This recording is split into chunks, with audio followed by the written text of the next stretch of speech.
Revealed reports suggest that a jealous Prime Minister Netanyahu has been working on a behind-the-scenes plan to shape President Trump's Iran deal, using every available lever of influence to try to bend the agreement closer to Israel's long-standing security demands. Far from giving up after the apparent diplomatic breakthrough between the United States and Iran, the Israeli leader appears determined to stay in the game, signaling that he intends to keep pressing Washington even as the new framework takes shape. According to these accounts, Netanyahu's strategy now leans heavily on media allies and sympathetic lawmakers in Washington, seeking to generate political pressure, frame the public narrative, and sway congressional opinion against any terms he sees as too soft on Tehran.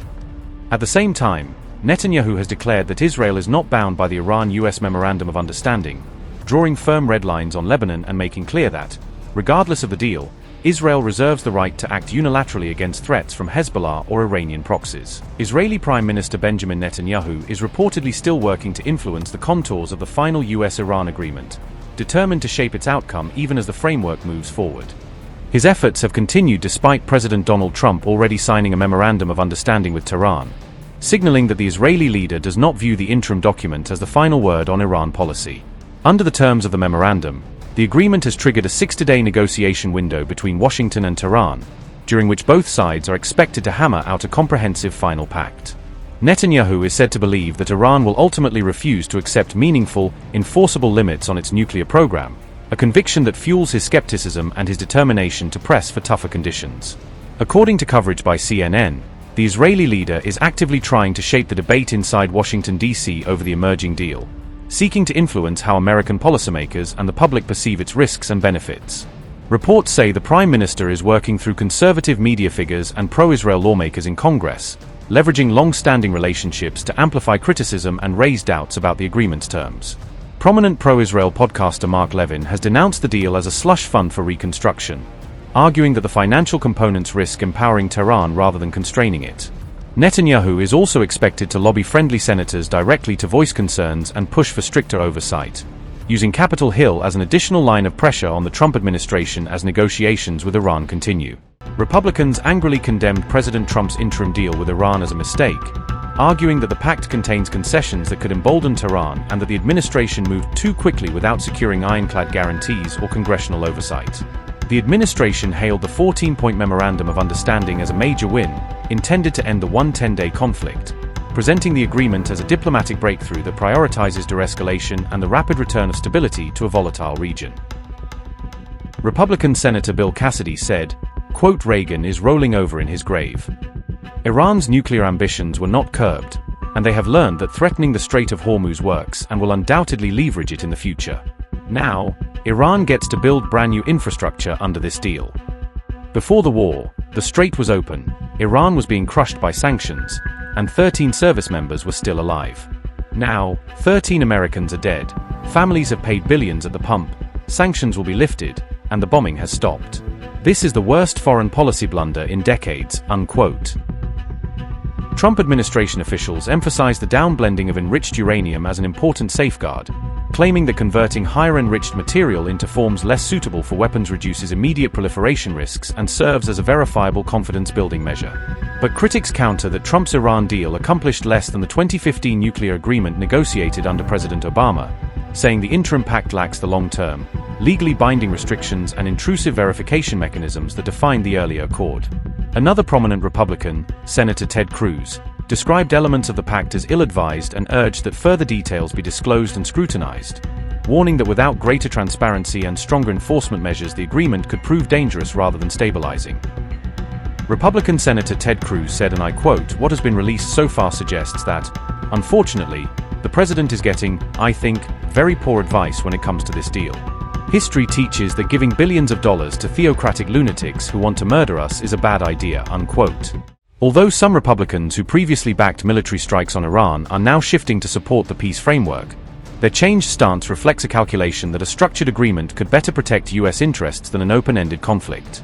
Several prominent GOP figures, including Lindsey Graham, have indicated that the deal could be beneficial, suggesting that if the framework is properly enforced and tightened, it may offer a realistic path to de-escalation and regional stability.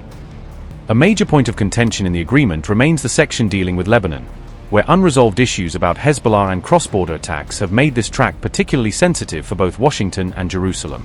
The Memorandum of Understanding calls for an immediate and permanent ceasefire on all fronts, including Lebanon, setting an ambitious goal to halt hostilities across multiple theaters at once. However, the agreement does not spell out how such a ceasefire would be enforced or how armed proxies would be disarmed, restrained, or deterred, leaving key enforcement mechanisms vague and open to dispute. Netanyahu has reportedly told Trump that Israel does not consider itself bound by these terms, insisting that Jerusalem retains full freedom of action against threats on its northern front regardless of what Washington and Tehran sign.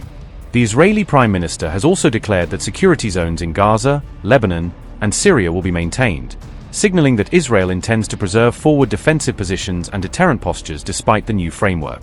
Defense Minister Katz has reinforced this line by saying Israeli forces will remain in these security zones for unlimited time, underscoring Israel's readiness to sustain an extended deployment if leaders deem it necessary for national security. Meanwhile, US Vice President J.D. Vance has publicly criticized Netanyahu for attempting to undermine or derail the deal, accusing the Israeli leader of crossing a line by trying to sabotage a US-led diplomatic initiative aimed at ending the war. I want to talk back to the Lebanon component of the deal. There's a report in Axios that Netanyahu's fuming over this. Israel doesn't feel bound to the MOU as it relates to Lebanon. If, as you mentioned, your frustration with Israel striking in Beirut, hitting apartment buildings, if that continues, could it torpedo the deal? And what would the U.S.'s response be to a broader war in Lebanon involving Israel and Hezbollah? Yeah, well, I don't want to get into hypotheticals that could torpedo the deal, because I think the president's expectation is that all of our friends, the Israelis, the Arabs in the region, we're going to work together and actually see this deal to completion. Now, I saw the Axios report, that Netanyahu is fuming. That's not reflective of the conversations that I've had with him, but maybe he's saying something to somebody else that he's not saying to me. What I will say, and this does bother me, is that you've seen people within Bibi's cabinet who have come out and attacked the deal, and in some ways very personally attacked the President of the United States. And I guess my message to them would be twofold. Number one, Donald J. Trump is the only head of state in the entire world who is sympathetic to the nation of Israel at this moment in time. And he happens to be the head of state of the world's superpower. If I was in the cabinet of the Israeli government, I might not be attacking the only powerful ally that I have anywhere left in the entire world.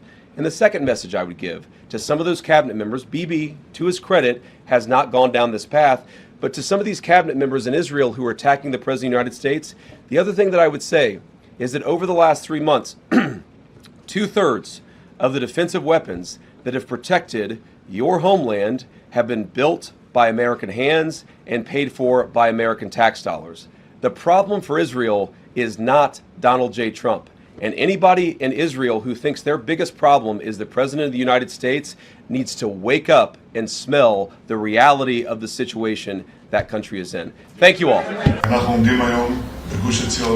We are standing today in Gush Etzion, on the main road between Jerusalem, the eternal city, and Hebron, the city of the patriarchs. Here, on this good mountain, between the ancient stone and the olive tree, between the spirit of the Bible and the spirit of heroism of our generation, the generation of victory, we say once again, the people of Israel have returned home, and we will remain here forever. Because this is our land. It is ours. We have returned to the place from which we came, to the road on which our forefathers walked. And therefore today, the government of Israel is granting Highway 60 the name it deserves, the Bible Road. This is not just a road paved with asphalt. It is a road paved with memory, with faith, with promise. Highway 60 leads from the Negev to the Galilee. But in fact, it leads much, much farther. It leads from our forefather Abraham to the soldiers of the IDF, from the generations of the Bible to the generations of the future. It passes through the places where the great story of our people was written. Every such place, without exception, is not just a point on the map. It is a chapter in our identity. It is proof that we are an ancient people, renewing its national life in its historical homeland, because the Bible Road is the root of our existence. Here, pioneers are building today. As I have just seen, here pioneers are building the chapter of the rebirth of the people of Israel in its land. We are here ladies and gentlemen, my friends, by virtue of the truth. This is our land. This is our heritage. This is our way. Throughout the generations, our people, just as this road does, have known ups and downs. We have faced many challenges, and we have prevailed over them. In the War of Rebirth, we achieved tremendous accomplishments against the axis of evil of Iran and its proxies. We pushed away from us the danger of immediate annihilation, and had we not acted in the two mighty operations, with the boldness of a lion and roar of the lion, with determination, daring, and supreme heroism by our fighters and our pilots, Iran would today have nuclear bombs for our destruction. But we did not let them.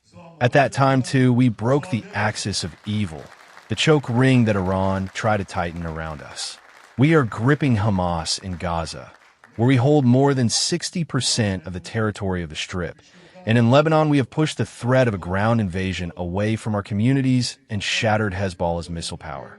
There is still work to be done in both places, but we have done tremendous work. True, the struggle is not yet over, and additional challenges still lie ahead of us. And these require from us cool-headedness, steadfast defense of our security interests, and at the same time, preservation of the important connection with our American friends who fought at our side, shoulder to shoulder, and we greatly appreciate this.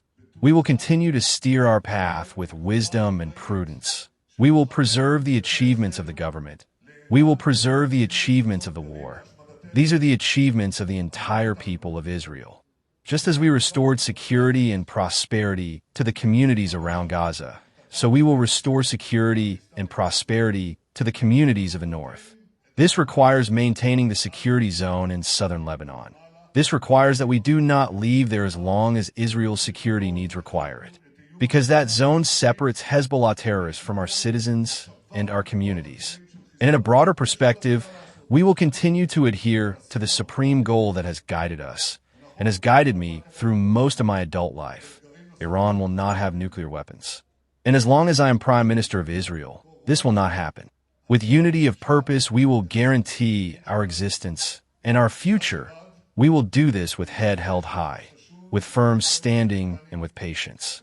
Our path, the path of the people of Israel, began thousands of years ago. And with God's help, it will continue from the Bible to eternity, the eternity of Israel. Later, in an interview with the New York Times, Vance slammed what he called a weird panic and freakout inside Israel's political system over the terms of the Iran deal. The U.S. vice president said many Israeli officials wrongly assume Iran will get economic benefits without changing any behavior, as if sanctions relief comes with no strings attached. Vance insisted that's not how the deal is written, arguing that sanctions will remain or snap back if Iran continues funding terror groups or refuses to shift course on regional aggression. Vance said, and I quote, "There is this weird panic almost in the Israeli system. They assume everything good for Iran will happen without behavior changes. That's not how the deal is written. What is your exact proposal? You're a country of 9 million people. You can't just kill your way out of solving every single national security problem that you have." Unquote.